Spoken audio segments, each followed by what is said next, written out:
Okay. Hello, fellow gypsies and spiritual wanderers. This is Mocha Gypsy. Welcome to my live. Tonight, we're going to speak about how to cut the psychic connection with a narcissist, which is based on my book by the same name that I originally wrote 5 years ago. And I recently dropped a second edition with more information. All right, so let me see if anyone's coming in. Feel free to ask any questions along the way or in the comments if you're going to watch this later. All right. Yes, so how to cut the psychic connection with a narcissist. There's a very spooky truth about narcissists that people are just starting, that I notice that people are just starting to realize, okay, that narcissists have an entity attached to them, what's commonly known as demons. All right. I hear people talk about, oh, this one, they're demon possessed. They're this, they're that, their eyes turn black. And yeah, all of that is true. But several years ago, I was one of the first occultists or healers to openly speak out that, hey, these people, they have entities attached to them that feeds off of them, feeds off of you through them. Okay. And how do I know that I was one of the first? Because I was looking high and low. When I started putting two and two together through my personal experiences, especially with my ex-husband, I was looking high and low for confirmation to see if anybody else figured it out. This was 5-6 years ago. And I couldn't find anything. I looked at blogs. I looked on YouTube, anywhere I could, and I couldn't find anything. The closest thing I could find was there was this Australian lady, or she could have been from New Zealand, and she recognized the spiritual component to it with the energy exchange, where the more energy and thoughts that you give to a narcissist, the more powerful they actually become and start manifesting bad things in your life, even if you're away. All right. I noticed that as well. So we'll discuss a little bit of that, hopefully, as well. So the truth is, yes, they have attachments, but it's more than that. These beings, these demons, but I'll just call them entities. They feed off of our energy. Okay, they feed off of the narcissist, and through the connection, the earthly connection, through the body of the narcissist, they also feed on us, our energy. And I would go as far as to say the reason why, a lot of the motivations of why a narcissist is sadistic, why they like to provoke and abuse and do these horrible things, is because the entity is making them do it. And then they get to feast and harvest off of your energy, the negative emotion. All right. So there's a way to stop that. All right. And let me back up a little. It can be even more complex than that. If a narcissist and their entity is hooked into you enough, they don't even have to be near you physically. Okay. They could be across town. They could be even in a different country. If you're still connected to them, you're still going to get drained. You're still going to be on tap energetically. All right. Sometimes, well, a lot of times, even after the narcissist dies, that entity could still feed off of you. All right. And that explains why someone's abusive parent could be dead for 40 years and the person still gets drained. All right. So the good news is there are spiritual techniques that you can do to cut this connection. All right. There's different things you can do for different occasions, for different instances and circumstances. All right. That I've developed through trial and error. All right. And before I go into those techniques, that's based off my book, I first have to explain a few principles so that the techniques make sense. Okay. So the first principle that needs to be understood is that all is mind. Okay. There's this Egyptian, I guess he was God, Thoth, who has the emerald tablets with all these different spiritual principles. And in terms of defeating a narcissist in the spiritual, because this is a spiritual problem, okay, to be defeated, you have to recognize that all is mind, all is spiritual, consciousness, awareness. So we tend to see the physical world as being the real world, okay? And that the spiritual world and the world of emotions and anything else, that's secondary, but it's really the inverse of that. Everything that's mental, consciousness, and spirit, that's the primary reality. And the physical reality around us is the result of consciousness and awareness. Okay, so that's one important thing to know. And even the Bible and other ancient religious texts back this up. With the Bible, in the beginning, there was darkness. God spoke the universe into existence, to create the physical and such like that. Okay. All right. So that's the first thing to know. All right. The second is even more esoteric. We have to look at the nature of narcissists and their weakness. And that spiritual weakness is mirrors and reflection. And this goes back to Greek mythology, the story of Narcissus, where the word narcissism comes from. And that legend is about a young, handsome, beautiful man who was wrapped up in his self, extremely selfish, admired his own beauty deeply. And what he would do is just look into this pool of water, all right, this lake or pond. There was a young woman who was in love with him, and he didn't even have time for her because all he wanted to do was stare at his own reflection until one day he fell in and drowned, died. And that was the end of him being wrapped up in himself. So I'm guessing the person who made this mythology was trying to give us like a code in a way of how to basically,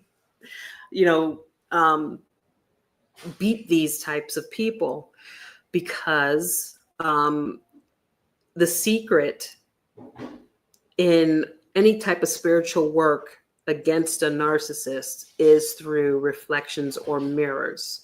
Okay, so like if you do a spell, it should incorporate mirrors.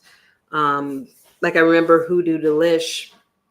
She's a YouTuber who does like hoodoo magic. She has like a narcissist mirror skull spell. I tried it myself on my ex to calm him down. It worked beautifully. And there's something to be said about mirrors, because even when you use it against a narcissist, esoterically, when you point out their flaws, when you figuratively hold up a mirror to them, they collapse. They don't want to see their flaws. They don't want to know that they're not a perfect being. It causes a weakness in them, which triggers shame or intense rage. Hopefully not towards you, okay? But it usually would be. Okay, so that's the secret weapon. Mirrors. Actually, give me one moment. I'm going to have to turn this off here.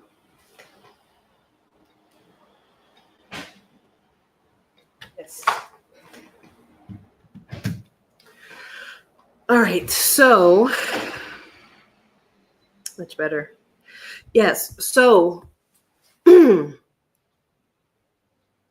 so before I get into that, I want to point out that the narcissists in our life, not only do they siphon our energy, okay, and drain us of our life force through all these various ways, what a lot of people don't know is that the abuse that they cause, the negative energy that they throw our ways, the negative thoughts they have towards us, can manifest in our lives as a curse, which causes certain blockages, destructive patterns. And just want to take a quick moment to let you know that I've created something new to help counteract and cleanse against that, called the Darkness of Abusers Purification Journey.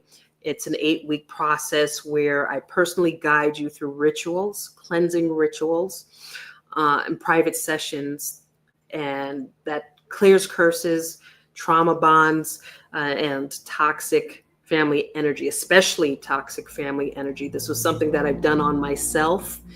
And once I did that, my life completely turned around. This was when I left my abusive marriage, and I was just in a bad spot in Wyoming, and I started getting into magic, angelic magic.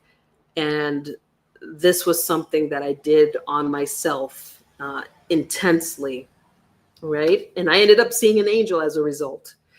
But anyhow, guys, I'll put the link to that to anyone who feels that this would make a difference in your life, if you need that, because the energy that narcissists put on us, it's something that could set a destructive pattern in our lives, even long after they're gone. All right, so I'm going to go into the techniques with the first technique. Tonight, I'm going to go through 2 techniques. My book has several more things that you can do, but I'll quickly go through the 2 techniques that you guys could use tonight if you're being drained, whether or not the narcissist is still in your life. Okay, the first one is called what I call the Mercury Man technique. All right, and this is best used when you know that you're going to encounter the narcissist. You're at work, there's a meeting or an interview with this person. Maybe you're even being bullied, at school, at work, unfortunately at home. All right. And I feel that this is superior to the gray rock method, which a lot of narcissist specialists, gurus talk about. But the thing with gray rock is it can only work for a short time, because the narcissist who knows you eventually will succeed in pushing your buttons, okay, and getting that delicious energy off of you. All right. So the Mercury Man technique is very simple. All right. And these techniques are what you will do internally in your mind. Okay. Because remember, all is mind.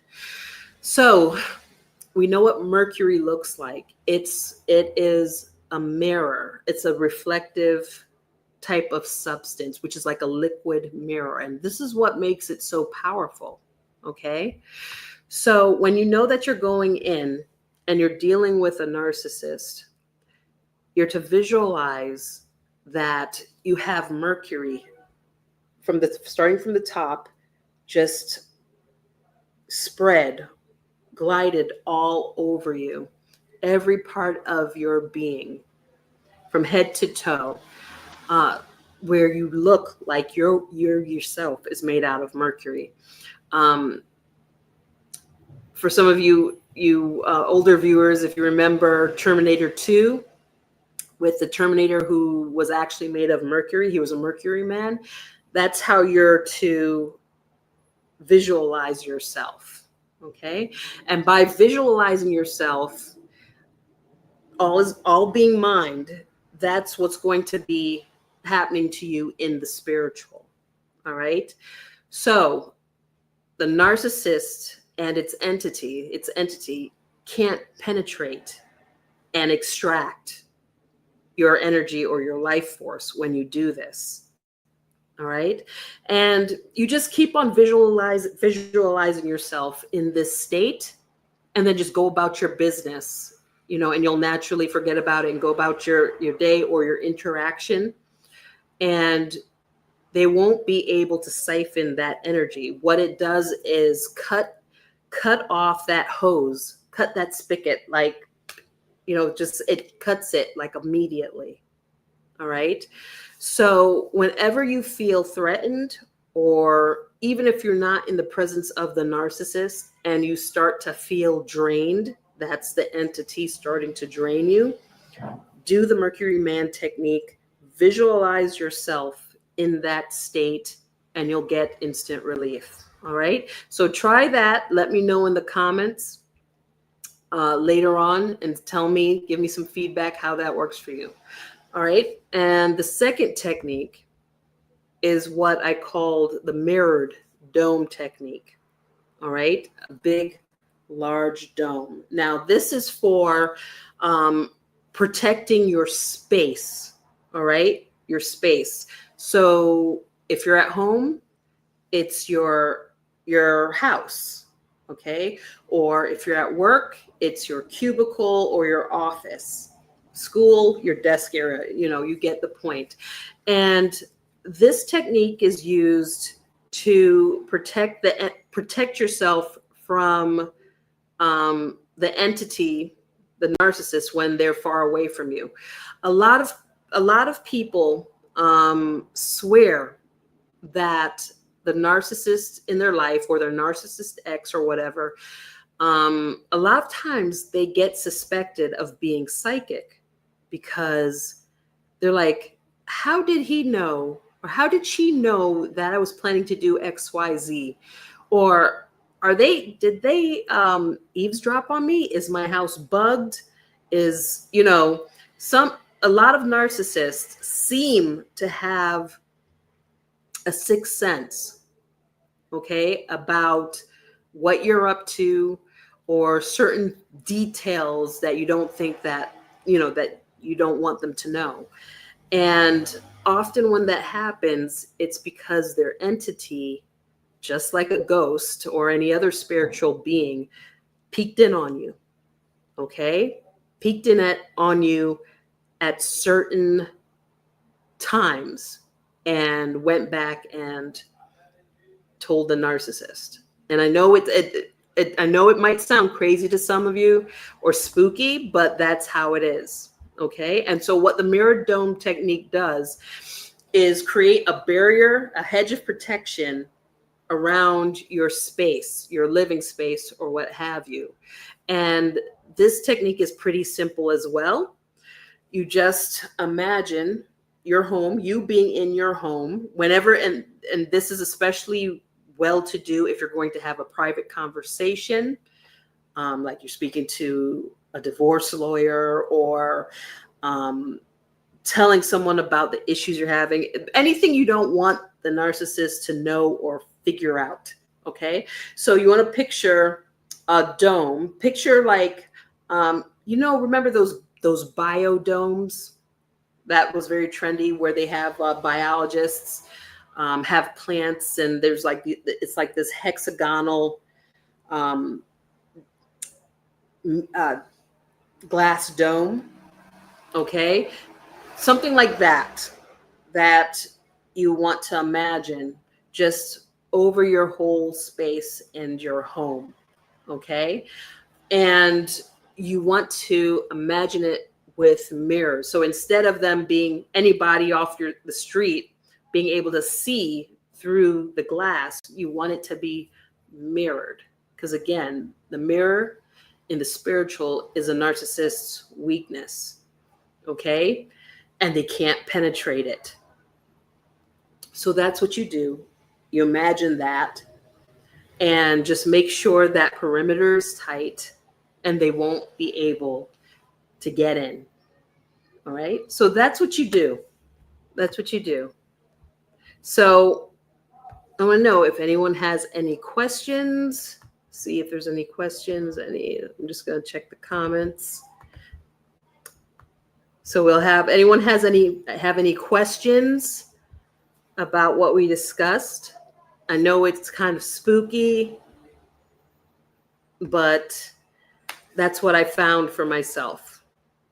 Okay.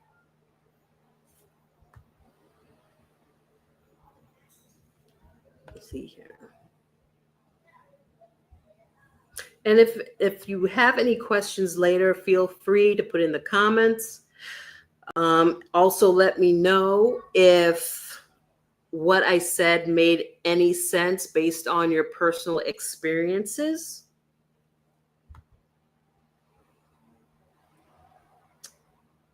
All right. All right, guys. So I just want to thank everyone who's watching this and who's going to watch this later for joining tonight. And I hope that these techniques are very helpful and it'll give you some peace of mind. The full book, How to Cut the Psychic Connection with a Narcissist, is available for free. The second edition. The second edition is free on my website to download. So feel free to do that. And the book is straight to the point. All right. There's no fluff or no filler. It's around 30 pages, I believe. And the techniques are easy to do, and you can do them tonight to get relief, okay, and peace quickly. All right. So let me see if it's all right. So also again, for people who feel that their life has been spiraled out by a narcissist, or if you come from an abusive background like I did, abusive childhood, I was a scapegoat, that's about into your life, and energetically it's like a curse, then that's what a lot of people don't recognize happened to me, and I was able to lift myself out of it spiritually with angelic magic, and I would like to offer that to anyone else who's going through the same thing. Again, the Darkness of Abusers Purification Journey, which is an 8-week ritual and coaching program. It's a blends coaching in a series of angelic cleansing rituals, one for each person who hurt you, harmed you, and that you're still carrying the weight of that. So clears curses, trauma bonds, toxic family patterns, and you can finally be free, protected, and at peace, and get a new lease on life. Okay, and you'll find the details. I'll put that in a little later. The link to that with the description, folks. All right. So that's it for tonight. Feel free to contact me, like, comment, subscribe, and be blessed.